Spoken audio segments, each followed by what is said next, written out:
বেলা শেষে পারের আসে আমি আছি দাঁড়াইয়া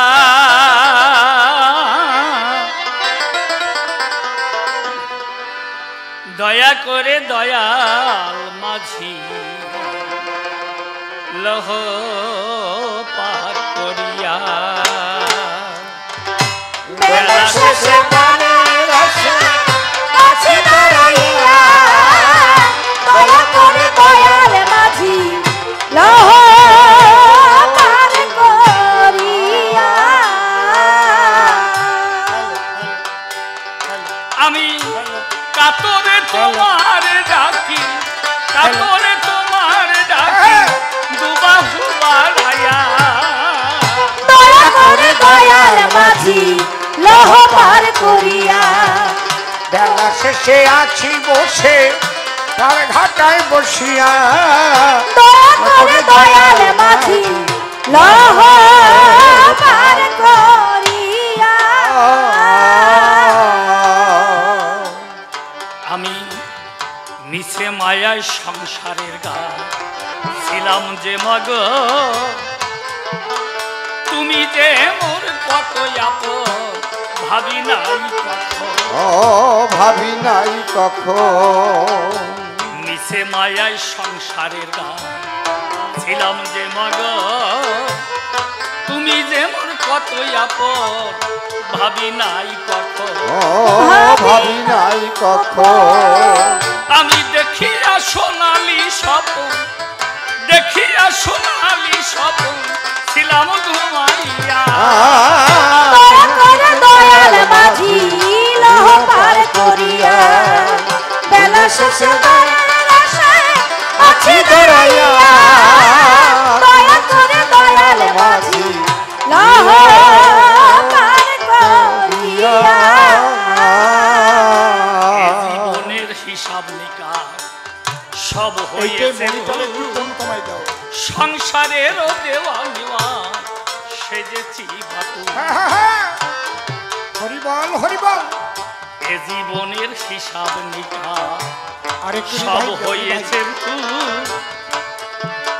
সংসারেরও দেওয়া নেওয়া সেজেছি বাতু ও সেজেছি বাতুল তবু পাবো নাকি চরণ রাতু পাবো নাকি চরণ রাতু আখি জল ঢালিয়া দয়াল মাঝি লহ পার করিয়া দয়া করে দয়াল মাঝি লহ পার করিয়া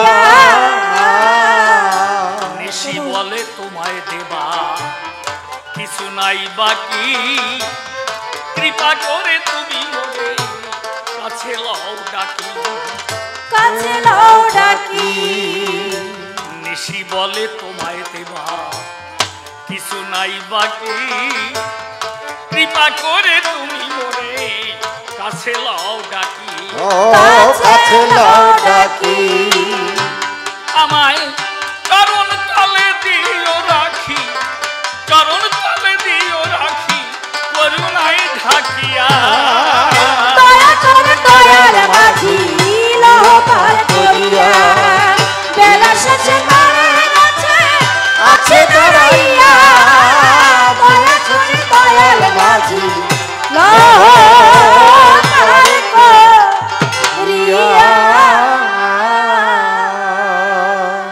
শ্রীরামের যুগল চরণ সভক্তিতে করি স্মরণ ভবসিন্ধু পারের কারণ তুমি দয়াল হরি তাই দাঁড়িয়ে সভা পরে প্রণাম করি তোমার শ্রীপাদ পদ্ম পরে একবার কৃপাশিস দিও মোরে এই প্রার্থনা সতত যাই হোক বন্দনার ভাব পরিখান্ত আলোচনার যে বৃত্তান্ত আদ্যপান্ত চূড়ান্ত সিদ্ধান্ত শুনতে আমার একান্ত মনেরই কামনা আছেন যত মহৎ ব্যক্তি আমার তো নাই বক্তৃতার শক্তি হয়তো এই অধমের উক্তি আপনাদিগের হৃদয়ঙ্গম যুক্তি হবে না তাই দাঁড়িয়ে প্রথমবারে প্রণাম করি আপনাদিগের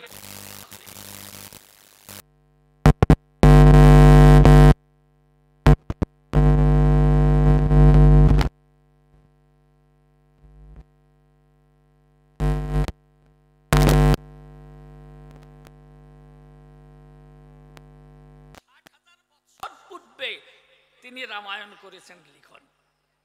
তা এটা কি করে হয়? তা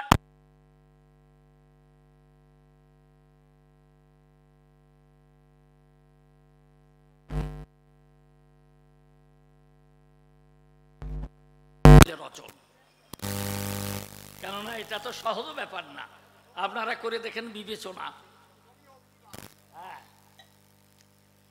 গুরুদেবের কাছে দেব যখন, কম দেব কেন?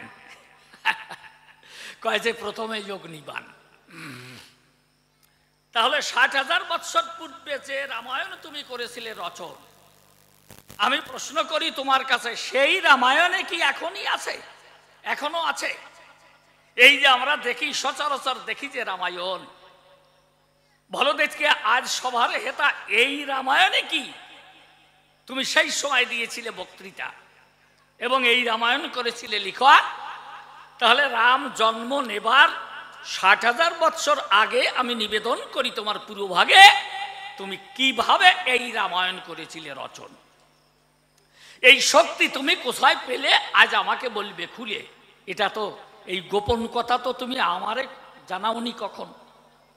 হ্যাঁ, এই যে শক্তি, এই শক্তি যে তোমার মধ্যে নিহিত আছে, খুলে বলি আপনাদের কাছে, তা যে শক্তিতে তুমি লিখেছিলে ওই রামায়ণ, সেই শক্তি বলে কারে আমি নিবেদন করি তোমার পদনখরে। তা তুমি তো কোনোদিন আমারে এই শক্তি করণে নিয়ে যাও। এই আমার প্রথম প্রশ্নখানি সবার সমক্ষে ধরলাম টানি। এই রামায়ণ খানি আপনারা সবাই করেছেন পঠন। তাহলে এক রাম নামে পাপ ক্ষয়, এ কিন্তু সকল লোকে কয়। রামায়ণের পাতায় যা করেছে লিখন, রাম নাম নিলে পরে সকল পাপ নাকি হরে। উনি একটু আগে দাঁড়িয়ে আসরে গানের সুরে সুরে করল নিবেদন। তাহলে দেখেন, বাইরে একবার মুখে বলো মধুর রাম নাম। তা এই যদি হয় পরিণাম, তুমি একটু খুলে বলো অদ্য সবাধাম, ওইখানে তো লক্ষণের নাম নাই। কেননা যা লেখা আছে রামায়ণের ভিতরে, এক বিষ্ণু চতুরংশ ধরে জন্ম নিয়েছিল কিন্তু রাজা দশরথের ঘরে। তাহলে এদিকে যে এক রাম নামের গুণগান আমরা সবাই গাই, হ্যাঁ, এক রাম নাম নিলে পরে সকল পাতক যায় দূরিয়ে। তাহলে এই লক্ষণের নাম চরাচরে কেউ গায় না কোনো সময়।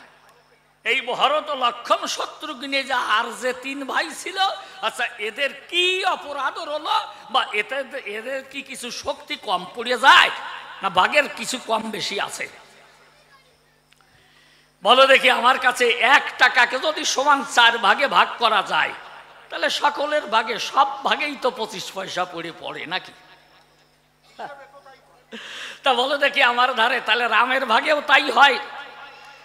তা রাম নামে পাপ হরে, বলো দেখি তুমি আমার গোচরে। আর 3 ভাই থাকলো পড়িয়ে, এদের নামে এই পাপ কেন ক্ষয় হয় নাই? এই আমার দ্বিতীয় প্রশ্নখানা সবার সমক্ষে করলাম যোজনা। আমার গুরুদেবের তো আর শক্তি কম না, এতে ওনার কিছু আসে যায় না। দেখবেন কি সুন্দর টক টক করে তোয়া কোতরের মতো জবাব দিয়ে যাবে।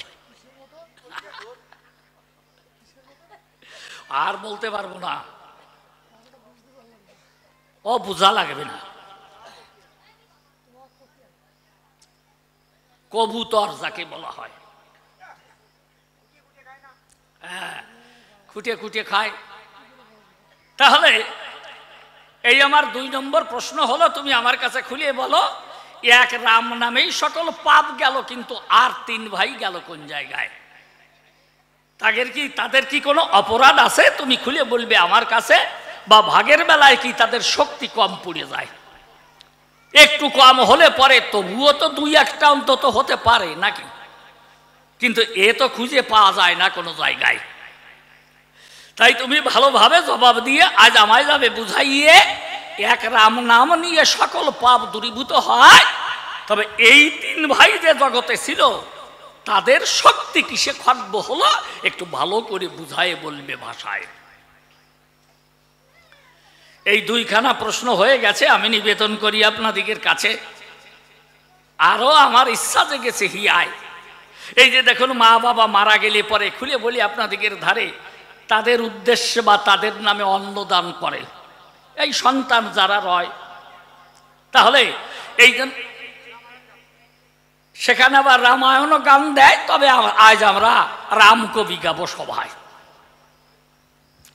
যাই হোক, তাহলে মা বাবা মারা গেলে পরে এই যে তাদের উদ্দেশ্যে বা তাদের নামে যে অন্নদান করে আর এই রামায়ণ গানেরও ব্যবস্থা রয়, তাহলে আমার কাছে খুলে বলো দেখি, এটা কি ভূত তাড়ানো গান নাকি? একটু ভালো করে খুলে বলো আমায়। কেন দেখেন না, এই মা বাবা মরার পরে শ্রাদ্ধাদি সকল সেরিয়ে তারপরে রামায়ণ গায়ন দেয় বাড়ির পরে, তাতে নাকি বাড়ি পবিত্র বা শুদ্ধ হয়। তা মা বাবা কি অশুদ্ধ জিনিস? বাবা একটু বুঝে দেখুন হিয়ায়। তা মা বাবা এতদিন বেঁচে ছিল সংসারে, খুলে বলি আপনাদিগের গোচরে, এই সন্তানাদি লালন পালন করে তার সকল শক্তি করল ক্ষয়। যে কষ্ট করে অর্থ উপার্জন করে এদের মানুষ করে এই বিশ্ববসুধায়, কিন্তু সেই মা বাবা মারা যাবার পরে যদিও তাদের নামে অন্নদান করে, এটা ভালো ব্যবস্থা। হ্যাঁ, তবে কি জন্য করে আজ তুমি খুলে বলবে আমায়। ওর সঙ্গে আর একটু ছোট্ট প্রশ্ন করি না, যে ওই বাড়ির পরে পরে তার সাথে রামায়ণ গান দেয় কেন? এই রামায়ণ গানে কি হয়? যাক, তাহলে এই তিনখানা প্রশ্ন গেল। আর একটা প্রশ্ন করা ভালো। আপনারা আছেন যত সুধী চয়, খুলে বলি আপনাদিগের গোচরে যিনি হলেন ভগবান, তিনি এই ভক্তই হলো তার প্রাণের প্রাণ। ভক্তের বাধ্য নাকি তিনি চিরকাল বসুধায়। তাই যুগে যুগে অবতীর্ণ হয়ে সত্য কথা আমি বুঝাই কয়ে এই ভক্তের সকল বিপদ হরণ করে, তাই বিপদ বারণ মধুসূদন বলা হয়। দেখেন না, এই ভক্তকে তিনি রক্ষা করে, খুলে বলি আপনাদিগের গোচরে। তাহলে যদি তুমি সেই ভক্তের প্রাণ রক্ষাকারী ভগবান এই বিশ্ববসুধায় রামকে তাই বলো আর সেইভাবে ভক্তি নিয়ে চলো, তাহলে যেমন সত্যযুগে হিরণ্যকশিপুর ঘরে ভক্ত প্রহ্লাদ জন্ম নেয়।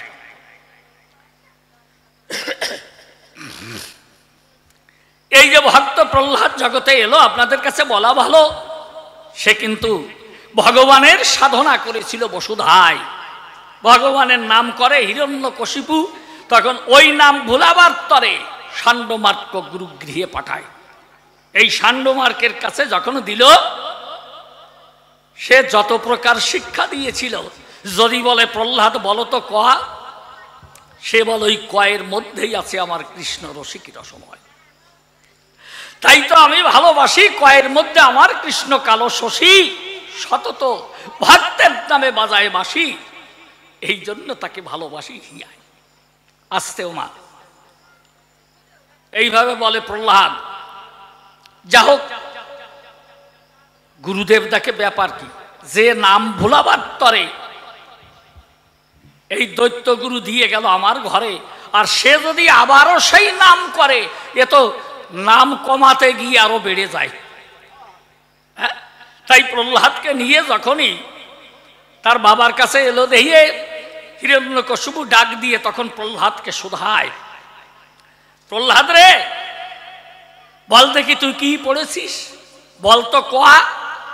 বলে বাবা খুলে বলি, তোমার কাছে ওই কয়ের মধ্যেই আমার কৃষ্ণ নাচে, তাই তো গাছে মাছে লতায় পাতায় সর্বত্র সে বিরাজ করে, বাঁশি বাজায় প্রেমের সুরে, এই জন্য ভক্তি ভরে আমি প্রণাম করি সেই শ্রী গোবিন্দের পায়। দেখে একই সর্বনাশ। ষাণ্ডমার্ক তো তখন কাপ উঠে গেছে। বলে নামটা পড়েছিস? বলে হ্যাঁ বাবা, নামটা পড়েছি, নামটা পড়েছি, তবে জীবনে নয়ের ঘরের নামটাই সার করেছি। বলে কেন নয়ের ঘরের নামটা সার করেছিস? বলে হ্যাঁ বাবা, এই নয়ের ঘরের নামটার মধ্যেই ব্রহ্মতত্ত্ব নিহিত আছে। যেমন এক ব্রহ্ম হতে অনন্ত কোটি বিশ্ব ব্রহ্মাণ্ড জন্ম নিল, আবার এই বিশ্ব ব্রহ্মাণ্ড এক ব্রহ্মের স্থিতি ছিল। এই জন্যে নয়ের ঘরের নাম তাইও আমি তাই পেয়েছি দুনিয়ায়। বলে কেমন? ও বলে নয়, নয়কে নয়, 9 দুগুনি 18, একের পিঠে 8 লিখলে পরে 18 বলে তারে, আর 1 8 যোগ করে যে নয় সেই নয়। 3 নং 27, 2-এর পরে 7 লিখে 27 বলে তাকে, কিন্তু 2-এর সাথে যোগ করে দেখে যে নয় সেই নয়ই পূর্ণ হয়। 4 নং 36, 3-এর পরে 6 লিখলে পরে 36 বলে তারে, আবার 3-এ 6 যোগ করে সেই নয়ই জন্ম পায়। 5 নং 45, 4-এর পরে 5 লিখে 45 বলে তাকে, আবার 4 5 যোগ করে দেখে যে নয় সেই নয়।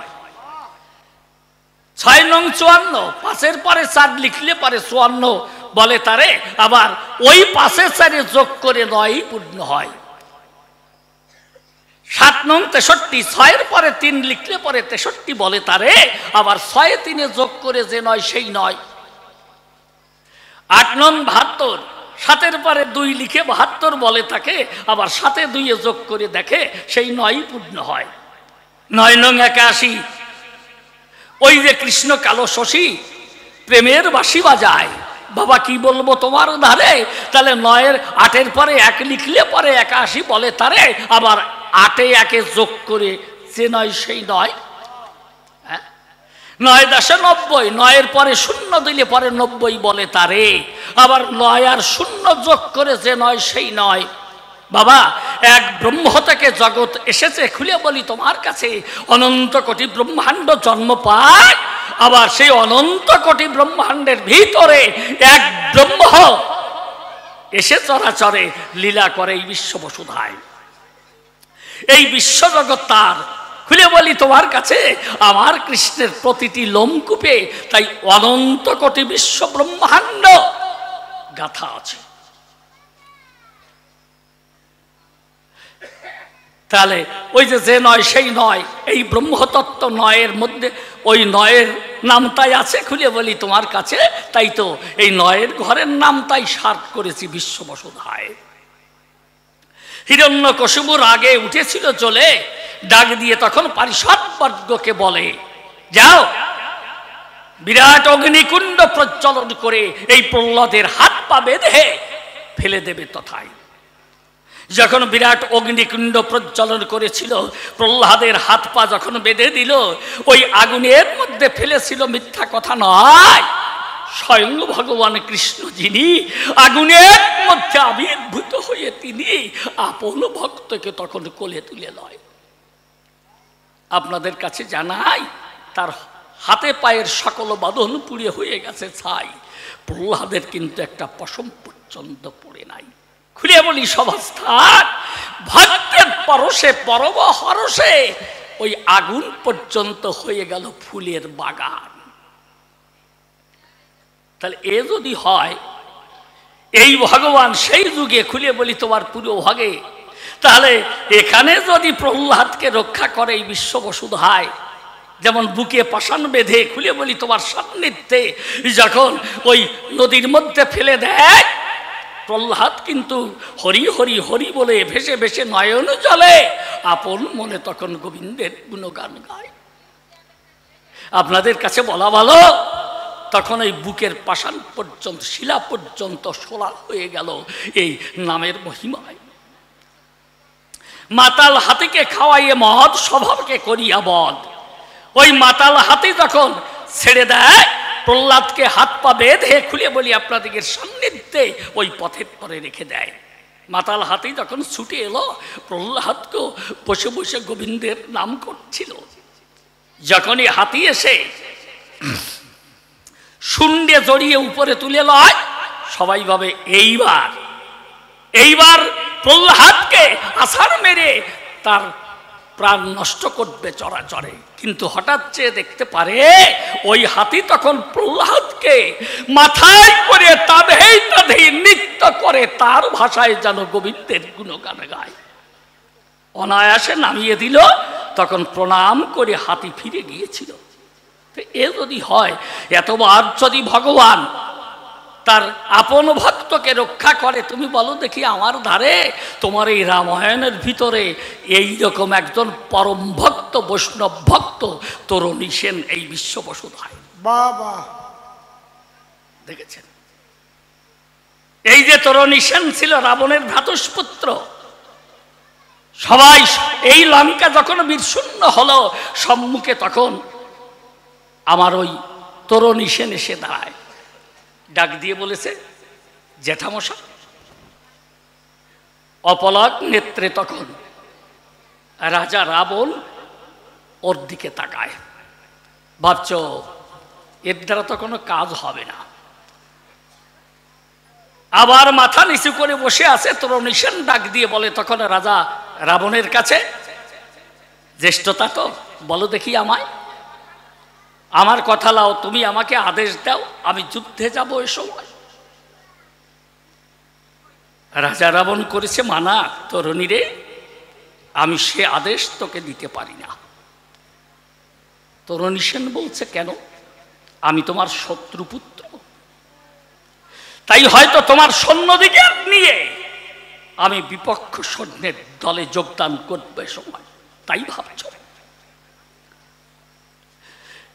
রাজা রাবণ দুফোট চোখের জল ফেলে অমনি তরুণী সেনকে জড়িয়ে ধরে কোলে বলেছেন, না রে তরুণী, তা নয়, সত্য কথা বলি যদি, তুই যে সরমার একমাত্র অঞ্চল নীতি,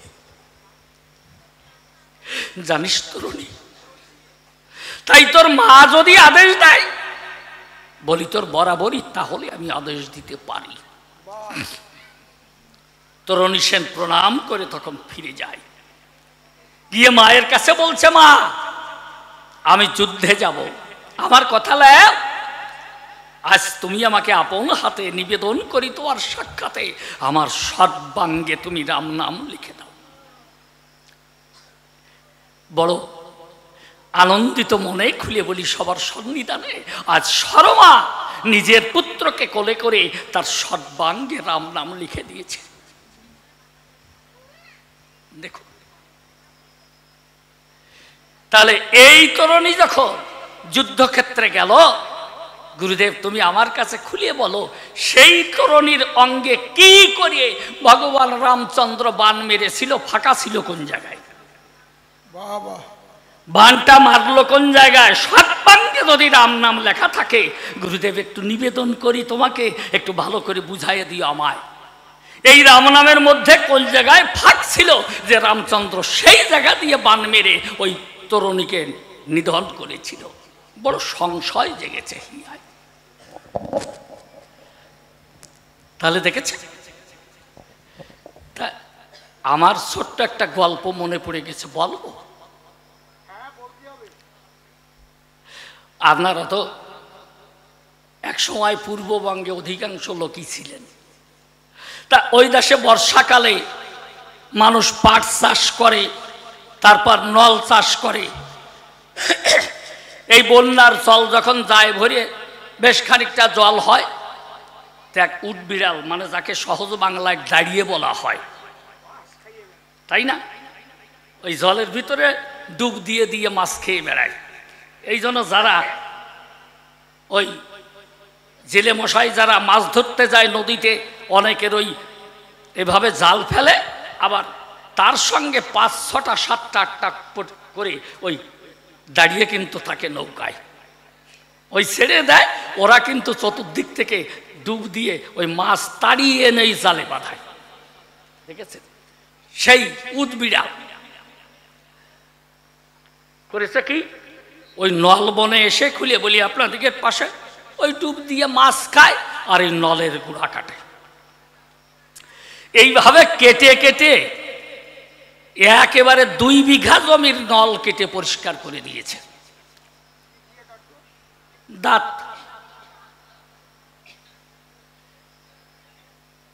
বুঝেছেন?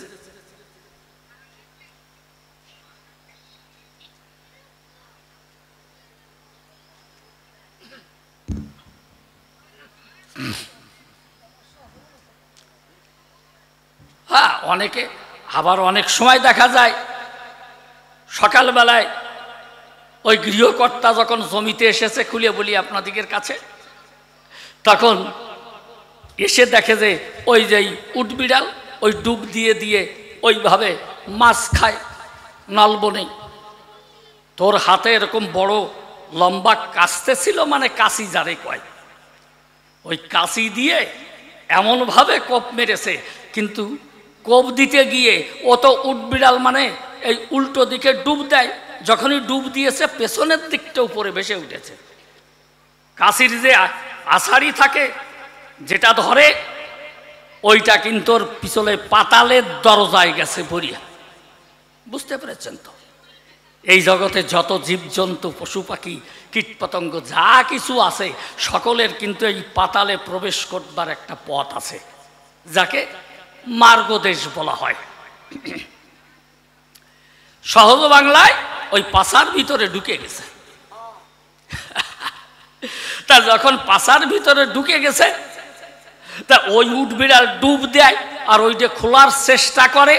ওইভাবে যত ঘরে সারা জমি ঘরে ঘুরিছে, তো তখন ওই কাশিতে বেঁধে বেঁধে সব নল কেটে গেছে। 2 বিঘা জমির নল কেটে, তারপরে পাশে একটা কচু ক্ষেত, ওই কচু ক্ষেতের ভিতরে প্রবেশ করে ওই 2টো কচু গাছ কাটার পরে আর কর্তার সহ্য হয় নাই, ওইখানেই কাটে মরিয়াছে, মরে পড়িয়াছে।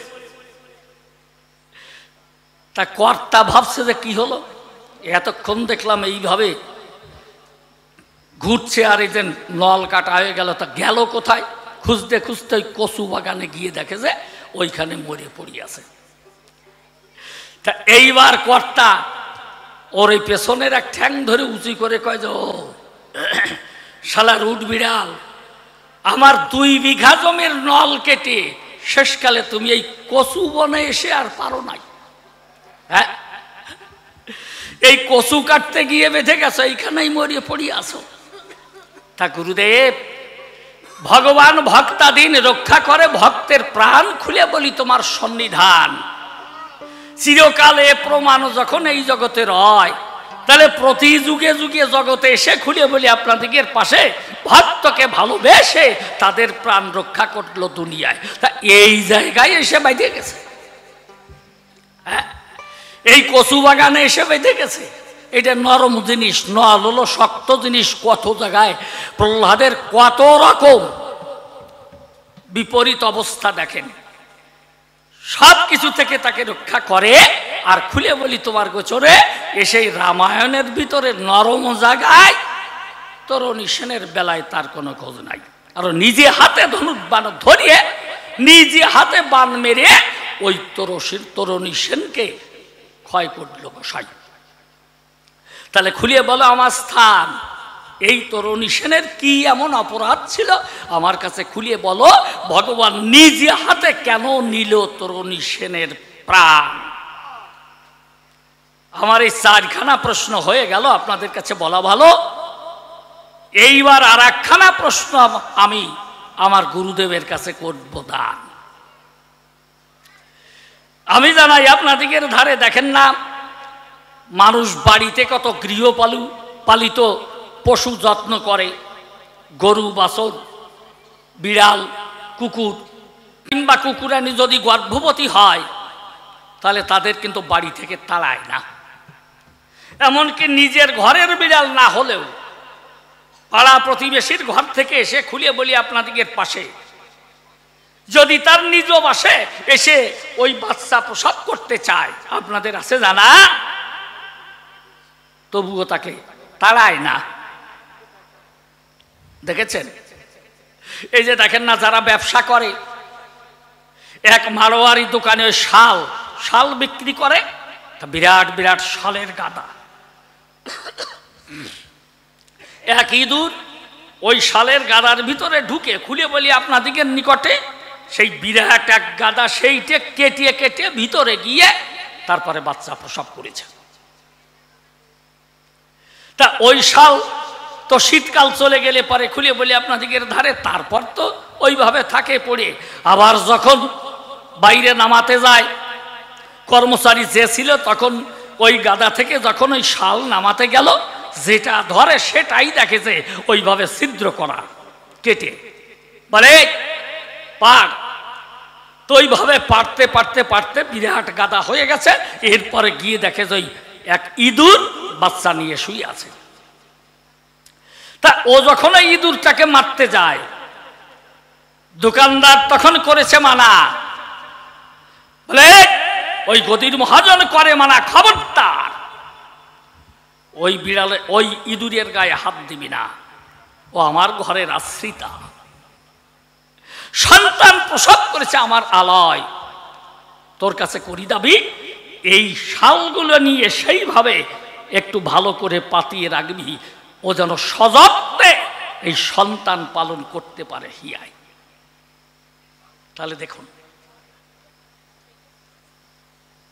প্রকৃত মানুষ হলে পরে খুলে বলি আপনাদের ধারে এইভাবে গৃহপালিত পশু পাখি বা কেউ যদি তার ধারে আশ্রয় গ্রহণ করে তাহলে তারে তাড়াতে পারে না গর্ভবতী অবস্থায়।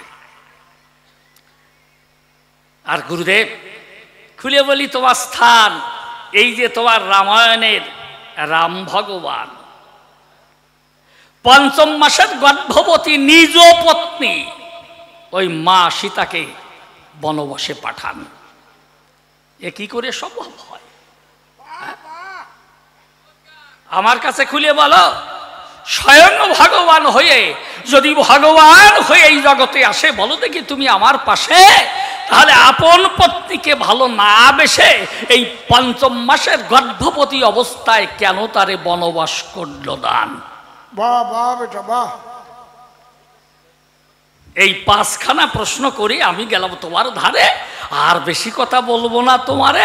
এইবার ছোট্ট একখানা সুরে সুরে গেয়ে যাব গান। আর কয়খানা করলি ভালো হতো।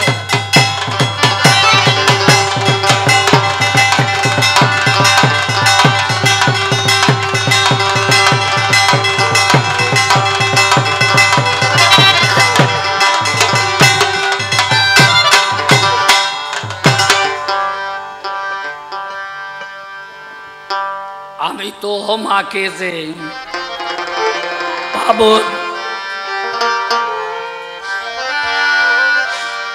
সে আশা মোর, আমি তোমাকে পাবো হরি সে আশা মোর ভুল, আমি তোমাকে পাবো হরি সে আশা মোর ভুল।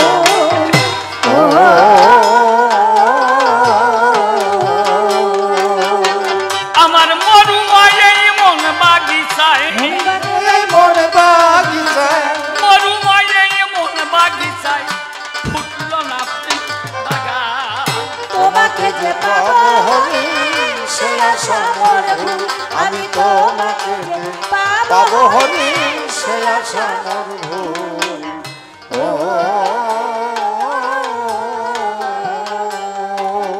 আমার মরুময় এই মন বাগিচায়, মরুময় মন বাগিচায়, মরুময় এই মন বাগিচায় ফুটল না ভক্তি মুকুল, তোমাকে যে পাবো হরি সে আশা মোর ভুল, আমি তোমাকে যে পাবো হরি সে আশা মোর ভুল।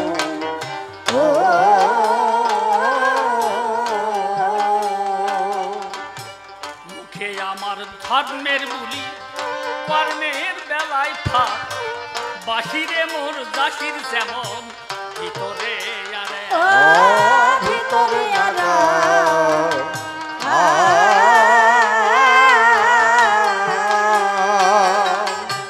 মুখে আমার ধর্মের বুলি, কর্মের বেলায় থাক, বাহিরে মোর জাতির যেমন ভিতরে আরে, ভিতরে আলো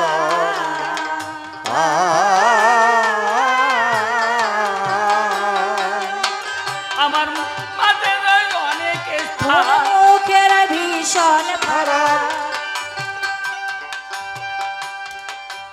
আমার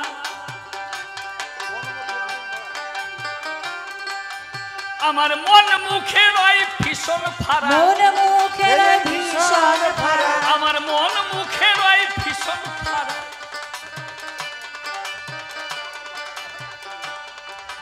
কেবল জাগ জমকে ওই মুখ তোমাকে যে পাবো হরি সে আশা মোর ভুল আমি তোমাকে যে পাবো হরি সে আশা মোর ভুল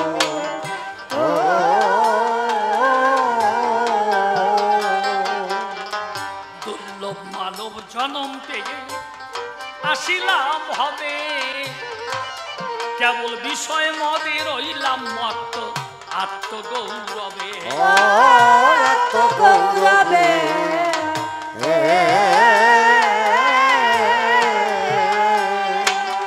আমার পারের উপায় কি যে হবে পারের উপায় কি যে হবে আমায় পারের উপায় কি যে হবে ভেবে ভেবে প্রাণাকুল তোমাকে যে পাবো হরি সে আশা মোর ভুল আমি তোমাকে যে পাবো হরি সে আশা মোর ভুল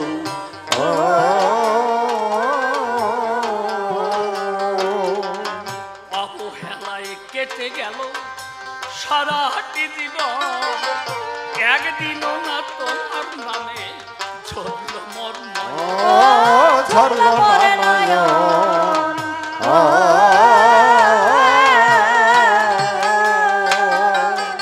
অবহেলায় কেটে গেল সারাটি জীবন একদিনও না তোমার নামে ঝরল মোর নয়ন ঝরল মোর নয়ন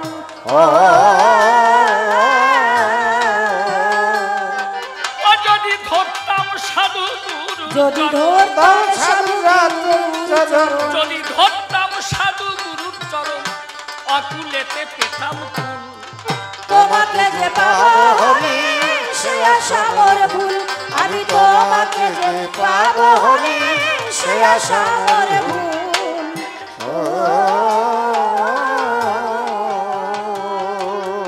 অধম নিশি বলে করলাম শুধু অপরাধ জমা তুমি নাকি পরম দয়াল দয়ার নাই সীমা ও দয়ার নাই সীমা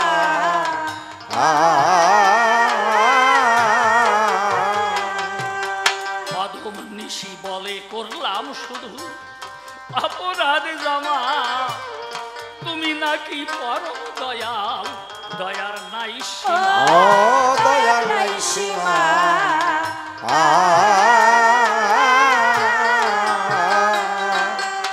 আমায় করলে করতে পারো আমায় করলে করতে পারো ক্ষমা আমায় করলে করতে পারো ক্ষমা সেই ভরসায় রই ব্যাকুল তোমাকে যে পাবো হরি সে আশা মোর ভুল আমি তোমাকে যে পাবো হরি সে আশা মোর ভুল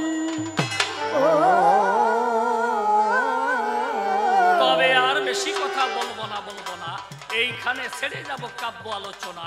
সভাতে আছেন যত সভাসজ্জন একে একে চরণে প্রণাম করি অর্পণ।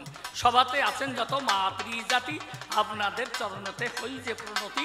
মায়েদের কাছে কিন্তু দুটি গুণ আছে, বিড়ালির কাছে তাহার প্রমাণ পাওয়া গেছে। বিড়াল যদি বাচ্চাটিরে মুখের ভিতর করে দন্তের আঘাত কিন্তু লাগে না শরীরে, আবার যদি ওই মুখে ইঁদুর বটে ধরে ঘাটটি মুসলায় তার কফা দেয় সেরে। কাম ভাব নিয়ে যেজন নারীর কাছে যায় ঘাটটি মুসলায় তাই রক্ত চুষে খায়। সন্তান রূপে যজন মায়ের কাছে গেল বাৎসল্য প্রেমের সেজন প্রেমের তোলা খেলো। আমিও মা গো আপনাদেরই ছেলে, আপন সন্তান মনে করে নিবেন কোলে তুলে। তবে আর বেশি বলে দরকার নাই, তবে আমার মতো আমি এখন ছেড়ে দিয়ে যাই। এরপরে গুরুদেব আসরে আসিবে, এবার ভালো ভালো কথা বলে জবাতে বাঁচিবে। এই জন্য মনে মনে করি বিবেচনা, তবে অন্য ভিন্ন কথা আর বলবো না। এইখানে আমার কথা সাঙ্গ হয়ে গেল রামানন্দে ভক্তবৃন্দে। হরি হরি বল, হরি বল, হরি বল।